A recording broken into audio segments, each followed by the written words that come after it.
Mais d'abord, direction le tribunal correctionnel d'Albi où le jugement a été rendu dans deux affaires que nous avions suivies. D'abord, le détournement de fonds au lycée Sainte-Cécile d'Albi et la mort sur la route de ce jeune adolescent de 16 ans, Enzo. Myriam Brice avec Lucie Martin.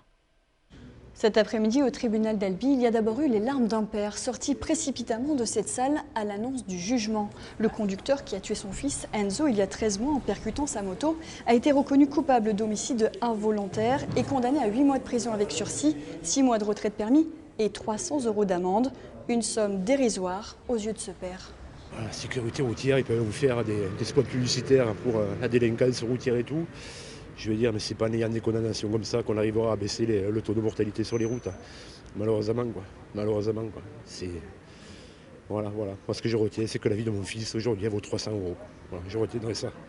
Un autre jugement était très attendu cet après-midi, celui concernant le lycée Sainte-Cécile d'Albi.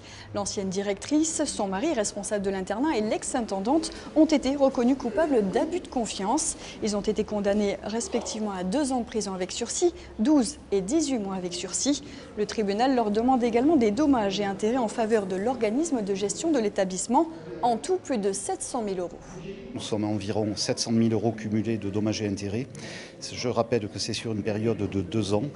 Et visiblement, l'enquête nous a permis de démontrer que les faits duraient depuis 20 ans, c'est dire l'ampleur du préjudice. Ce n'est qu'une infime partie qui est réparée. Tout sera réinvesti dans le lycée, bien sûr. On va pouvoir améliorer les conditions d'admission des élèves, les conditions d'accueil, la cafétéria, pourquoi pas envisager un gymnase, etc.